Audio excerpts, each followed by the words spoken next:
each breath.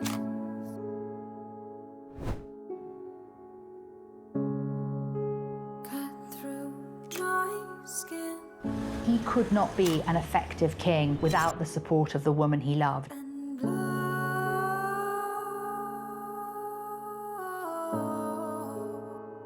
wind to wind. He was enormously popular with the people. He was somebody who was seen as a completely different kind of king to every other.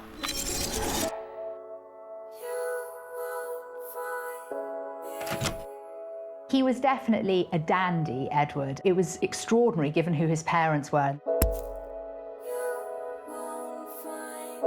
He was less dutiful. Nobody wanted him to become king. I think he was a selfish, stupid man. I hope that he would fall off his horse while racing and break his neck. They went to meet Hitler. Is that for somebody who claimed not to be a Nazi, he spent an awful, awful lot of time in the company of people who were. He saw Hitler as a dynamic, charismatic leader, much like himself. When the Germans said, "Will you come on a tour?" and Edward said, "Will you treat this like a royal tour?" and they said yes. There was definitely a plan to reinstate Edward as king. If George VI and his family could be either assassinated or done away with or just moved, a puppet ruler installed on the British throne who was sympathetic to the Nazis and to Hitler. Edward would in fact like Germany to defeat Britain and then put him back in charge of the British monarchy. And finally, for Edward, can you summarise the kind of person he was and his legacy?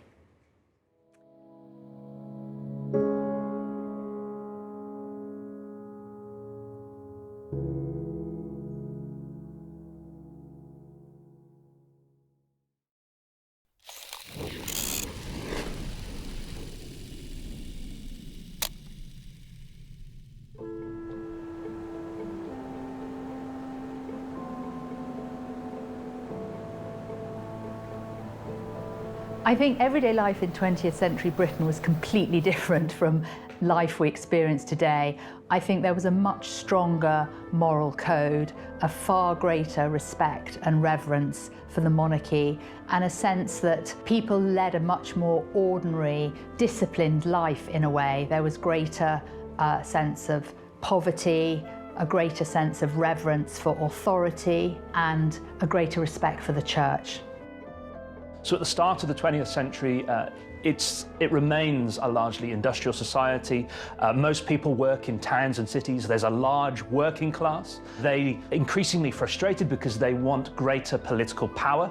They haven't achieved that until 1918. It's also the case that Britain falls into a depression as a result of the Wall Street crash, which emanates from New York. There was a general feeling of depression, both in terms of economic depression, but also social depression, because lots of young men had died, the country was impoverished. But there was a general sense also that Britain was no longer great. There was a sense of the days of empire, the days that people could be certain of Britain's place in the world had rather elapsed. And so when George V became king, there was a real sense that rebirth was needed and that there was a new kind of monarchy that people were looking for.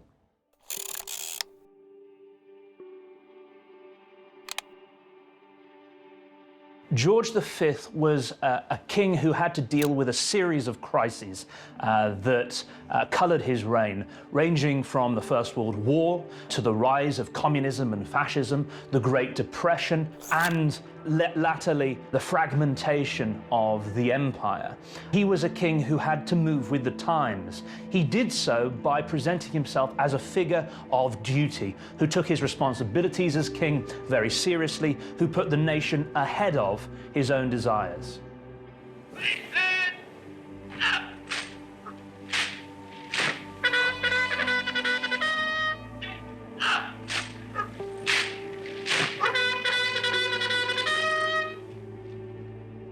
King George V had quite a strained relationship, certainly with his sons. He was quite an old-fashioned figure. He was very much a Victorian. He was quite backward-looking and at first quite resistant to the change brought about by things like new technologies and developments in the mass media. His children, and particularly his sons, they were more forward-looking. They enjoyed exciting social lives. They were very active on London society scene. They parted with the great and the good.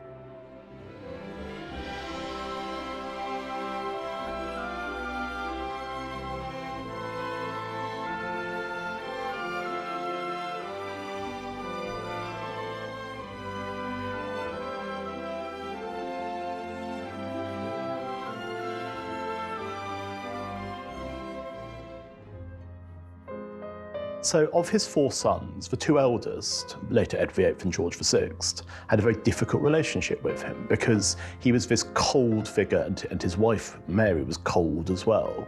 And there's very much a sense that everyone was brought up in a way to understand duty, and the idea of duty as the central tenet of what he was expected to do as a royal prince was something that he laboured home intensively. And if we look at it now, we'd almost regard it as abusive because we look at the idea that these children were being treated in ways that were not humane and were not kind. While we can say that George V was definitely a good king, we cannot say that he was a good father. It was Edward VII's former mistress, Frida Dudley Ward, said that you could never blame Edward for his problems because he had had such a terrible time at the hands of his parents. And George and Mary were incredibly old-fashioned Edwardian parents, believing that children should be seen, even rarely, and not heard. Apparently, Frida Dudley Ward said of Edward that he had always said that he hated his father and his father was horrible to him. And while he loved his mother wouldn't let him love her, and that she always sided with the king. So it was an incredibly authoritarian, disciplined, cold, emotionally unrewarding childhood. It's really interesting that Edward said of his childhood that Christmas was Dickens in a Cartier setting. And I think that really sums it up, that while they had the trappings of wealth and incredible luxury, there was tremendous neglect. And even when the family had no visitors, in the evening they would dress for dinner in full regalia, in tiaras, in diamonds, but there was no emotional warmth. The children were educated by pretty mediocre governesses and tutors. Edward later said that he had a curious type of loneliness, that even though he had all these siblings, and even though they were brought up in royal palaces in Sandringham, in Windsor and Balmoral, all these places that we see as looking so splendid, there was actually tremendous emotional neglect.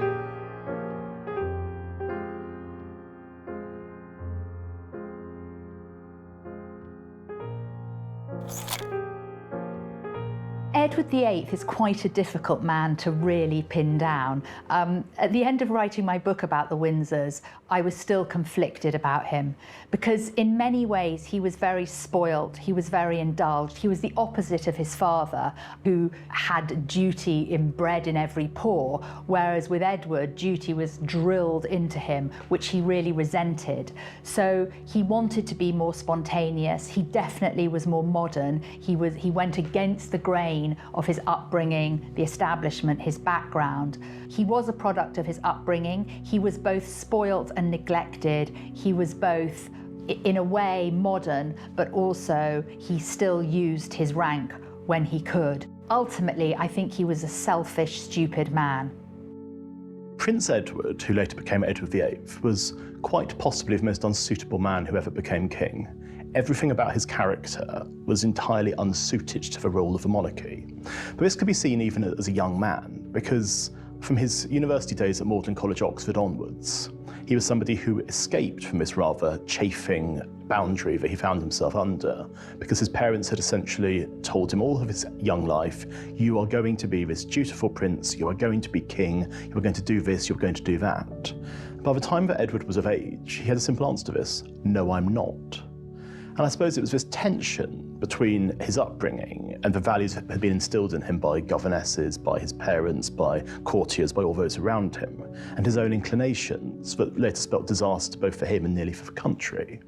But in terms of what he was like, he was quite amicable as a young man because he was somebody who he enjoyed going to nightclubs, he enjoyed jazz, he enjoyed drinking, and he was certainly the first member of the royal family, apart from Edward VII, in a different sort of way.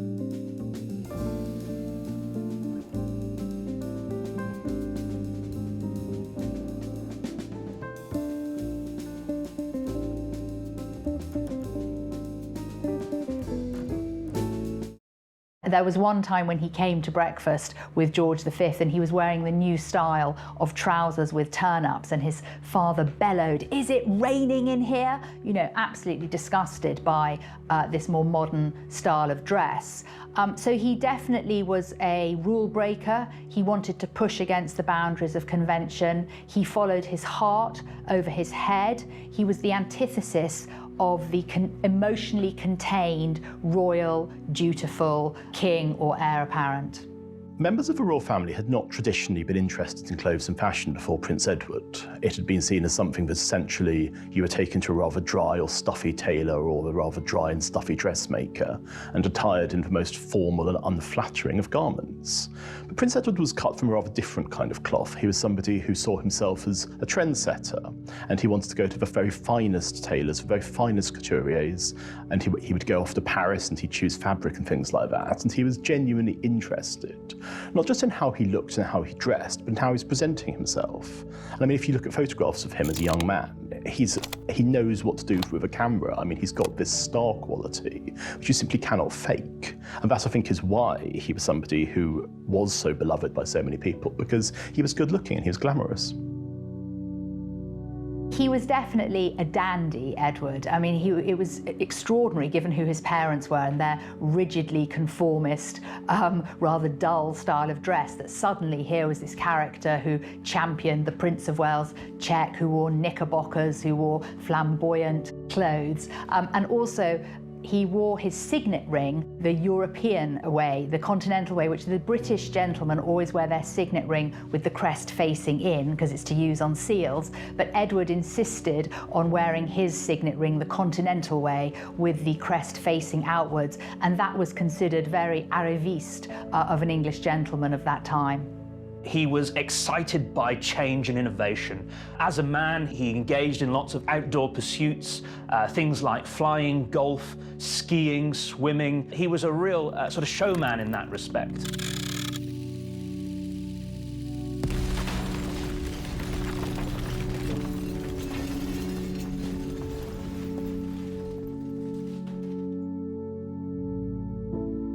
Edward was the soldier prince. He was expected, given his age, to set an example to other young men of his generation by going to the Western Front as a symbol of British manhood, of what other young men should be doing. Unfortunately, when he got there, he wasn't actually allowed to fight, and he found this very frustrating. He was kept away from the front line. He wanted to be on the front line. He wanted an opportunity to test his manhood, to test his masculinity, like other people of his class. And it was completely devastating for him when they said that because of who he was, he couldn't risk going to the front. And when he was later awarded the Military Cross, he said that he felt a complete fraud. He didn't deserve it. He had a feeling of self-loathing that he had these positions, but he didn't feel worthy of them when he saw the courage of his fellow soldiers risking their lives and losing their lives. I think that period actually is one of the most admirable in his life and shows his better qualities. Like a lot of young privileged men, he saw the First World War, or the Great War as it was called, as a simple battle of good against evil, and of course he saw himself as being very much on the side of good. But what it did do, and this I think became crucial in his later life, was it also gave him a great respect for the Germans, because his family had German heritage, and he was, like a lot of his men, fighting against people who he didn't think were actually bad. He didn't think the Kaiser was bad. He just thought it was something that it was an unfortunate territorial war.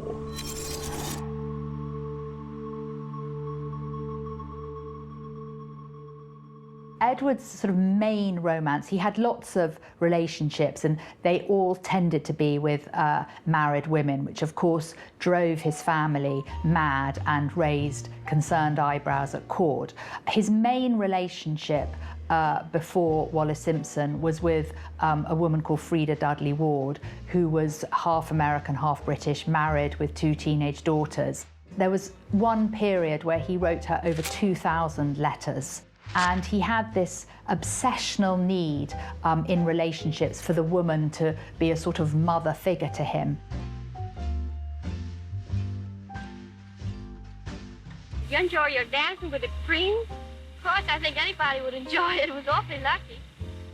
Well, I think you were so lovely that night that I couldn't think of any better partner for the prince. That's awfully sweet of you to say so. It was just awfully nice. And before I met him, of course, I was scared to death. I didn't know what I was going to say to him. Really, Mrs. Dudley Ward was a very good influence on him, and because she was a sort of establishment figure, that relationship, although frowned upon, was kind of accepted, and she withstood his other affairs. And it wasn't until Wallis Simpson came along there was a serious contender to Mrs. Dudley Ward's position as the Prince of Wales's mistress.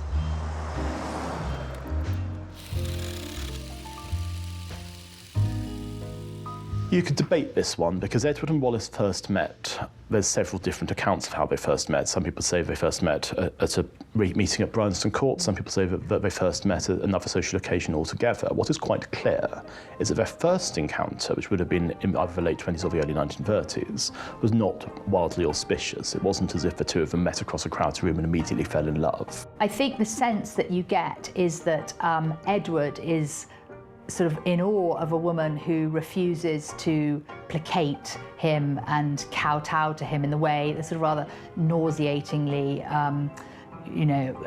sucking up way that the rest of the British society would have done, that Wallis was very much her own woman. And of course she was intrigued by the Prince of Wales and incredibly flattered as she became involved in his milieu. But in her mind, this was just a sort of frisson, a flirtation, a bit of fun, and she was firmly married to her second husband. And we know this because she wrote a letter to her Aunt Bessie saying, "What a bump I'll get when the prince settles down and finds a suitable, royal bride." Well, the problem for her was that didn't happen. Events absolutely spiraled out of her control due to his inability to let her go or give her up. Edward really liked the fact that Wallis was sharp-tongued, quick-witted, she had a great sense of humour, and she didn't suffer fools. Always spoke to him as an equal. She didn't treat him as a kind of superior, and I think he liked the fact she would hold him to account in terms of his behaviour, something that he didn't get from the other women that he'd spent time with.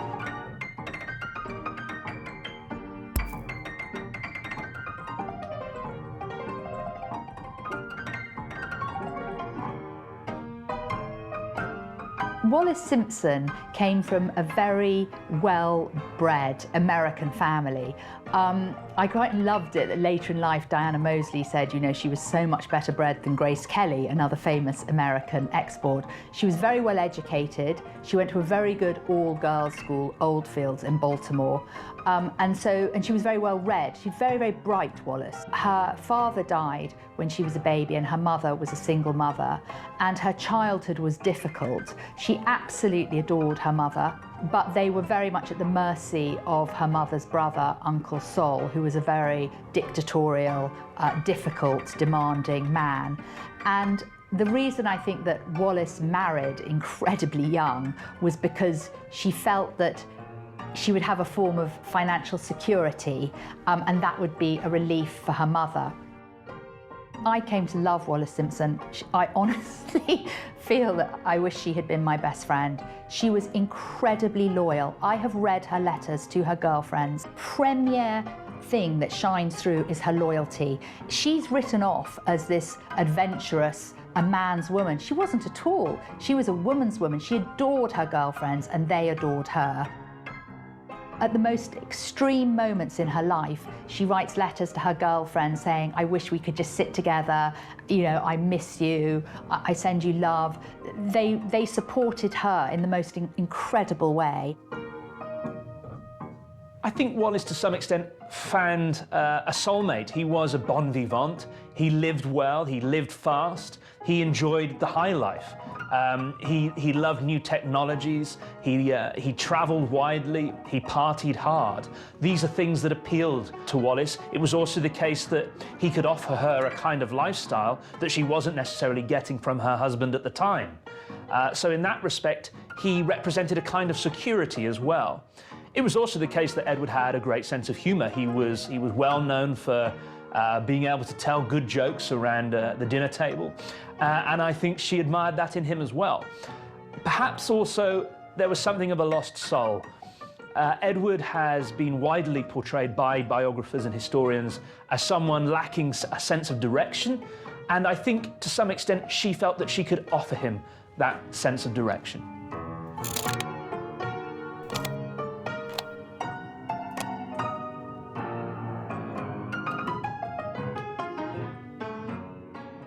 It was well known in high society that this affair between Wallis and Edward had been going on.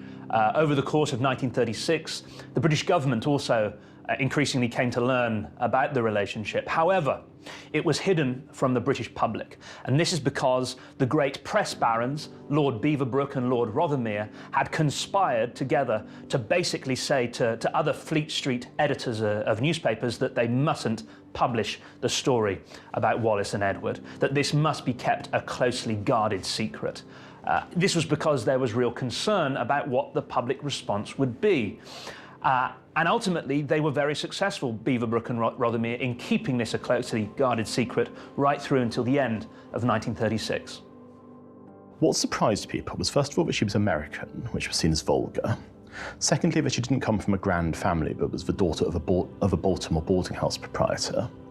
And thirdly, the fact that he seemed to be completely and utterly besotted by her, because Edward was very unusual in that he wasn't a married man. I mean, usually kings were married and it was just a given that you would have a wife who would become queen and children. But Edward had none of this, which of course led to rumours about sexual dysfunction. And Wallis, for whatever reason, was this figure who she'd ingratiated herself in higher society. She'd hosted many dinner parties and lunch parties. One guest said Wallis's parties have so much pep you never want to leave. And I think what's interesting is that the wider public knew nothing about this, even though Edward was quite happy to flaunt her in public and was always seen around with her very much as his official companion.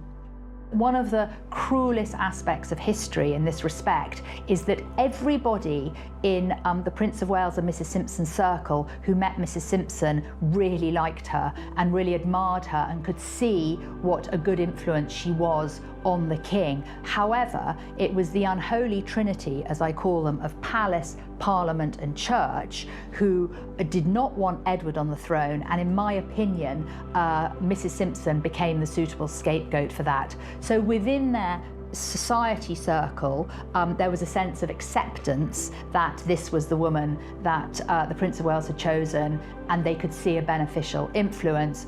The public were kept out of the picture. They knew nothing because there was a press moratorium, press blackout on it, and there was this absolute rage and sense of revolt in the palace and partly in Parliament and certainly within the church.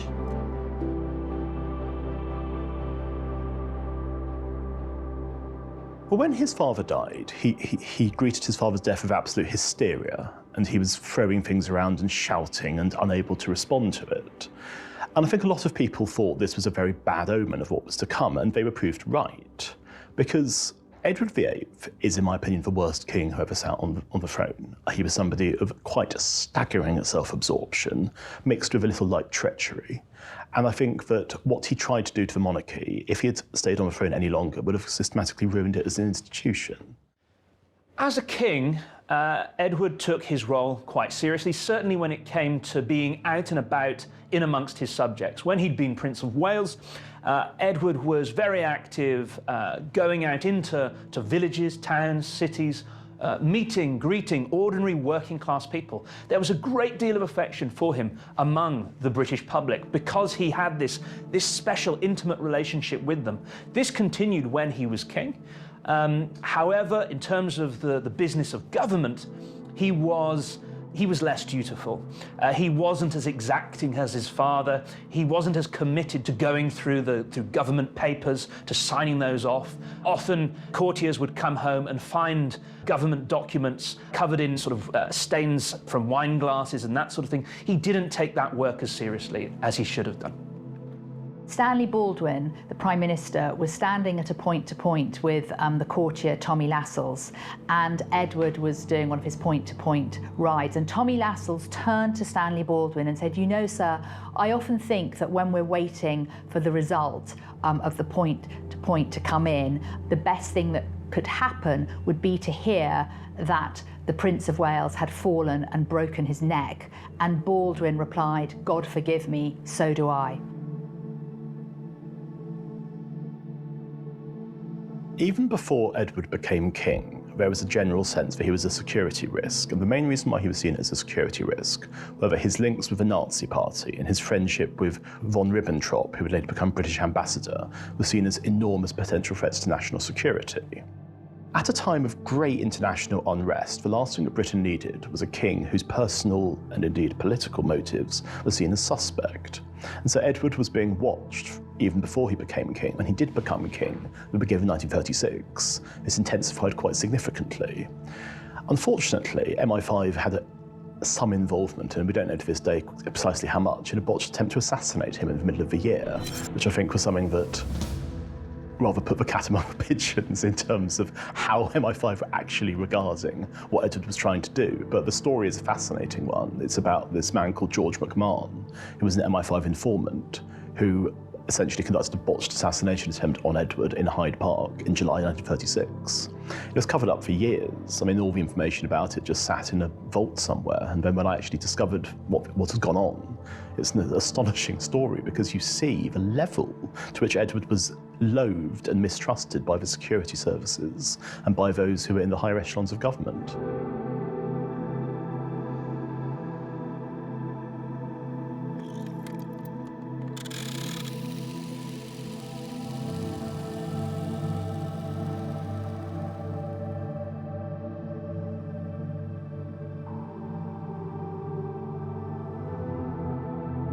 When it became clear that Edward was thinking about abdicating the throne in order to marry Wallis Simpson, there was an enormously mixed reaction. You could essentially summarise it like this. The middle classes were horrified and disgusted because they saw the king having this relationship with a married woman and a divorced woman, something that was completely unacceptable. The working classes didn't think anything of this. They thought it was absolutely fair enough, that they loved the king, they wanted him to be happy, and they were very, very keen that he remain on the throne. Edward made a speech immediately after he abdicated to the British people via the BBC radio airwaves. Has ceased to reign over Great Britain and the British Empire. He announced his decision to abdicate in a farewell broadcast heard by 150 million people around the world. The radio message put an end to the crisis in England that began when the king announced his marriage to an American divorcee, Mrs. Wallis Simpson. Parliament passed a special bill legalizing the abdication. This is Windsor Castle. His Royal Highness Prince Edward. At long last, I am able to say a few words of my own. I have never wanted to withhold anything, but until now, it has not been constitutionally possible for me to speak. But you must believe me when I tell you that I have found it impossible to carry the heavy burden of responsibility and to discharge my duties as king as I would wish to do, without the help and support of the woman I love. And now we all have the new king.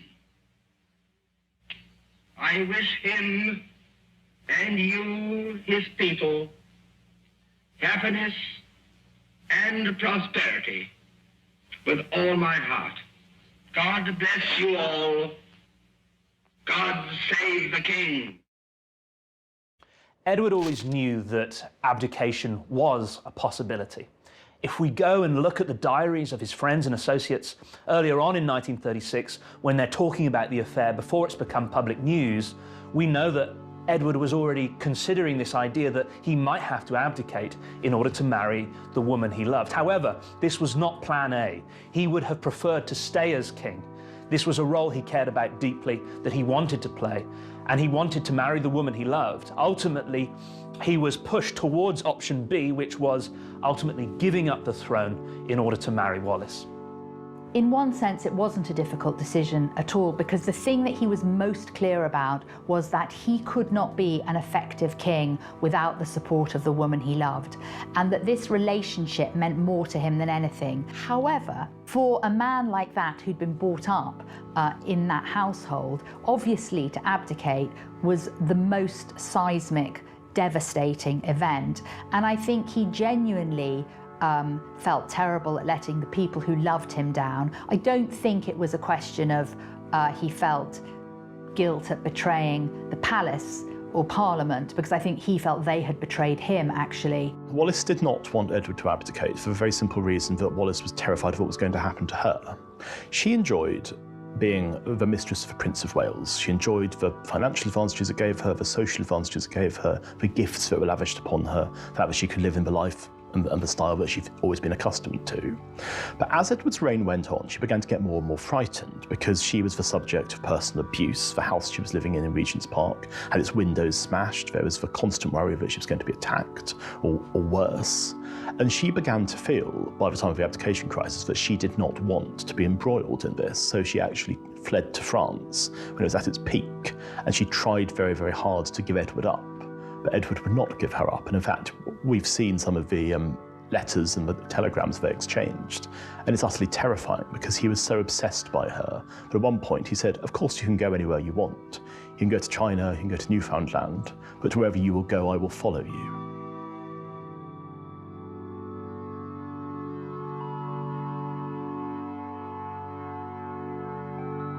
The greatest myth about Wallis Simpson is that it's been convenient for history to paint her as the wicked witch in this and the woman that pushed for abdication. That is the biggest lie. There is absolute concrete evidence from her friends, from her letters, from her own memoir, that she absolutely did not want the king to abdicate, that she begged him not to abdicate, that she was desperate to, as she said, slip away and fold my tent. When she tried to escape him prior to the abdication and say, look, you know, please don't do this. I shall watch you from afar. You can be an effective king. And just prior to the abdication, one of his courtiers said he was exalté to the point of madness, and at this point was sleeping with a loaded pistol under his pillow. And he literally emotionally blackmailed Wallis and said, if you leave me, I shall kill myself. And there was a really real possibility of that. He was so unhinged at this stage, and she just couldn't risk that. We know that Bertie, as Edward's younger brother, was very anxious about becoming king. He wasn't a public figure on the same level as his brother had been. He wasn't very good in front of the cameras. He struggled to make speeches. He was a reluctant monarch in that respect, and he knew that becoming king would mean that he had to put his home life, his family, on the back burner, that he had to embrace duty, responsibility now first and foremost.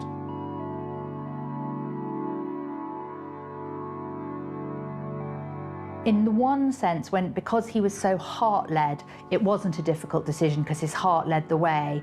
But I think in his head, obviously, there must have been conflict, and he loved his brother, and he knew the strain he was then going to be putting onto his brother.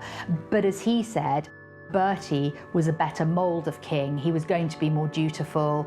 He had a more stoic, traditional wife in Elizabeth Bowes-Lyon. In fact, Edward didn't cause collapse in the country. It was better for the country that he wasn't king. What I think is admirable is that in the run-up to the abdication, all the politicians said to him, look, for goodness sake, be crowned king, have a period when you're king, have Mrs. Simpson as your mistress on the side, effectively as we've all done and everyone in the establishment does, and then in a year you can announce that really you can't live without, and she can sort of, you know, very much like Charles and Camilla, she will be phased back into public life. Well, he was completely honourable because he said, I cannot go through the coronation. I cannot drink the holy waters of Jordan with a lie on my lips. And he also said, I'm not going to do what they want me to do, which is to have Mrs. Simpson, you know, in a little house with a garden gate, and I have the key and I creep in there, because she's worthy of more than that. She's worthy of being my wife.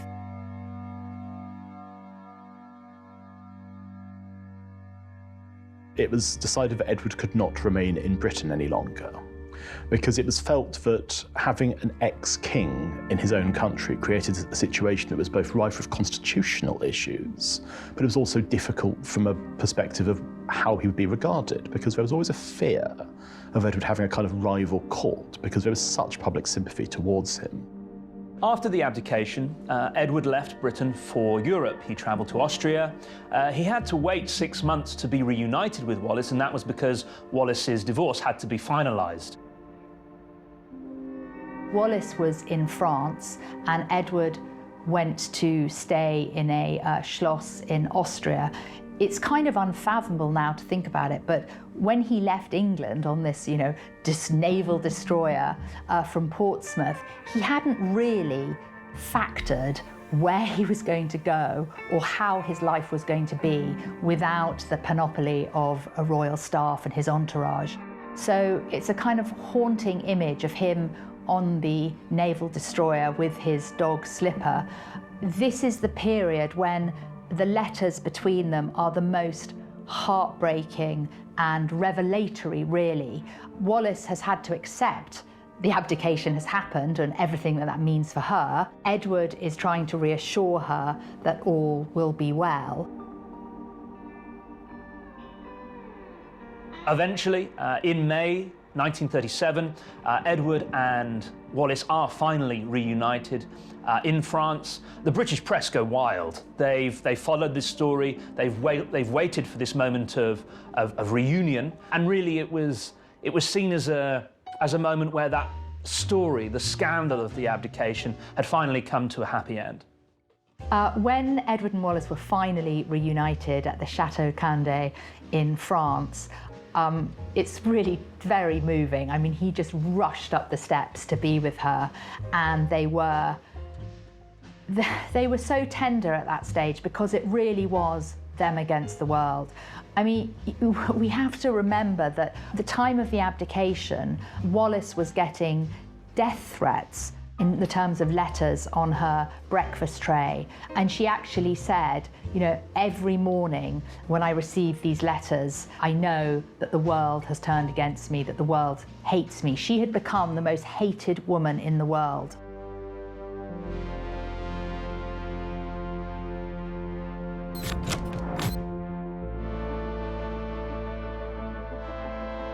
Well, Edward became obsessed after the abdication, with Wallis being referred to as Her Royal Highness, and this was a real bugbear of his. He would bring it up constantly in letters to his brother, to his brother George VI. He'd bring it up in letters to the Prime Minister Neville Chamberlain.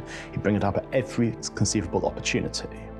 But the problem was that in British society, there was such contempt and disdain for Wallis that nobody wanted to give her any kind of honorific title. Nobody wanted to give her, even calling her the Duchess of Windsor was seen as a bit of a step too far. So the idea that she'd be referred to as Her Royal Highness, that people would have to bow to her, that was never going to happen.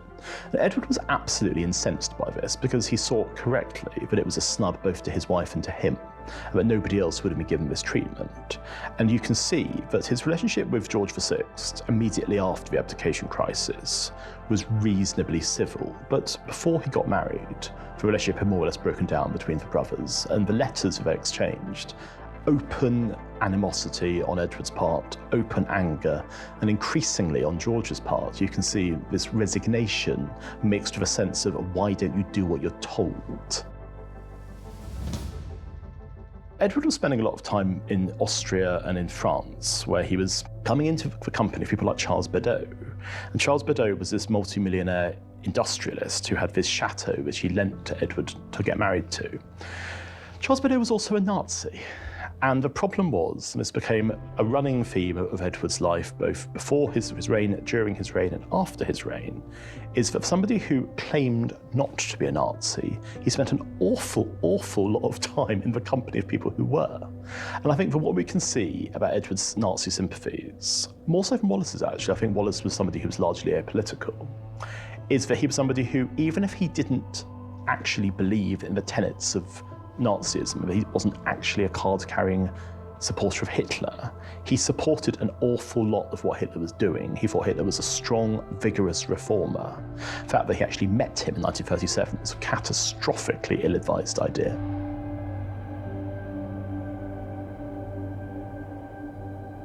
The Duke of Windsor, as both Prince of Wales and then as King Edward VIII, had taken a real interest in Anglo-German relations. Throughout the 20s, he had sponsored schemes to try and encourage reconciliation between the two countries, given that they'd gone to war against one another in the First World War. One of these ways was bringing together veterans from Germany with veterans from Britain, as a way of trying to heal divisions. He took a particular interest in the Nazi regime, because he saw Hitler as a dynamic, charismatic leader, much like himself. When he'd been Prince of Wales and then King, he'd also been very impressed with what the Nazi Party had done in resolving Germany's unemployment crisis in the mid-1930s. He and Wallace travelled to Nazi Germany in 1937 and met with Adolf Hitler and leading Nazis as part of a short tour which encompassed visits to factories, to industrial sites. And again, Edward was very interested in looking at how it was that Germany had become this up-and-coming country once again under the auspices of the Nazi regime. Edward, like many people of his generation and class, was known to have held anti-Semitic views privately. I think in that respect, there was some crossover with what was going on in Nazi Germany as well. Some historians and biographers have gone so far to suggest that Edward was a fascist sympathizer.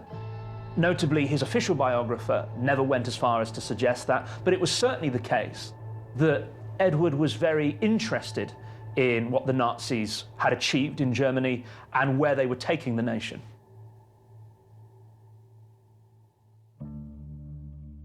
The reason for that visit was not because they were Nazi sympathisers. It was because Edward felt this tremendous seam of guilt that he had promised Wallace, in a way, the world, and had been able to deliver very little of it. So he couldn't give her the title. I mean, I'm convinced that one of the reasons he bought her so many lavish jewels was to compensate for the fact that she couldn't have the real crown jewels. He wanted to treat her like his queen, and in fact, in all his royal houses, everybody had to address her as HRH. They had to bow and curtsy to her.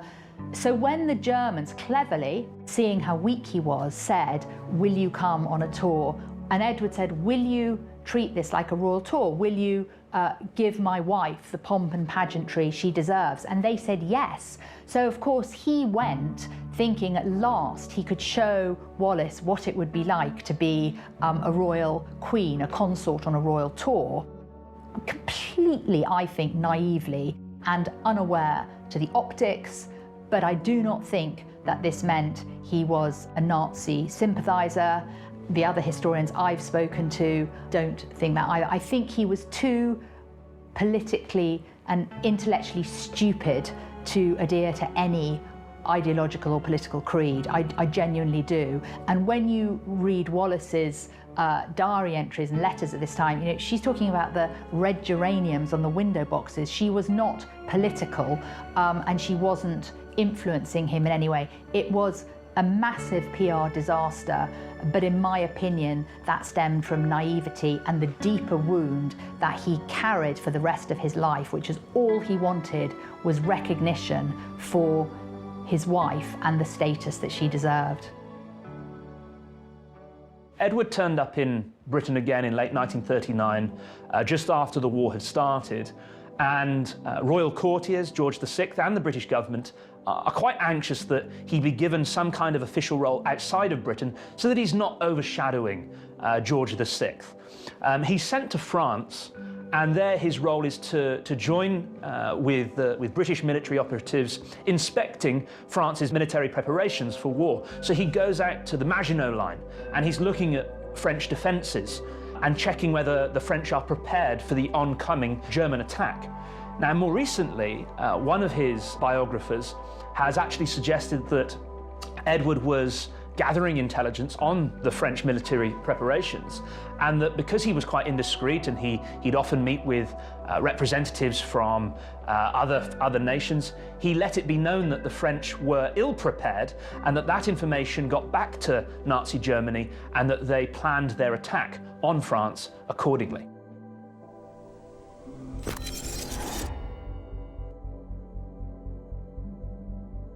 There was definitely a plan to reinstate Edward as king because it was felt by the Nazi high command that if George VI and his family could be either assassinated or done away with or just moved, and a puppet ruler installed on the British throne who was sympathetic to the Nazis and to Hitler, that would be the end of World War II, and that their plans of domination could continue without any kind of difficulty. The problem was, it was all based on a misunderstanding which Hitler had, namely that Edward, or indeed George as king, had power invested in themselves similar to, say, the president in America. And it wouldn't have actually made an enormous amount of difference. What you'd had to have done is you would have had to have removed the entire governing strata of Britain. You would have had to have got rid of Churchill, which Hitler certainly would have done. You had to have got rid of everybody else. And the fact that Edward would have been king might have been interesting symbolically for him. In spring 1940, there's growing concern about possible Nazi plots involving Edward and Wallis. There's this idea that he might be kidnapped, for example, by the Nazi state, and that they might use him to put pressure on the British government to sue for peace.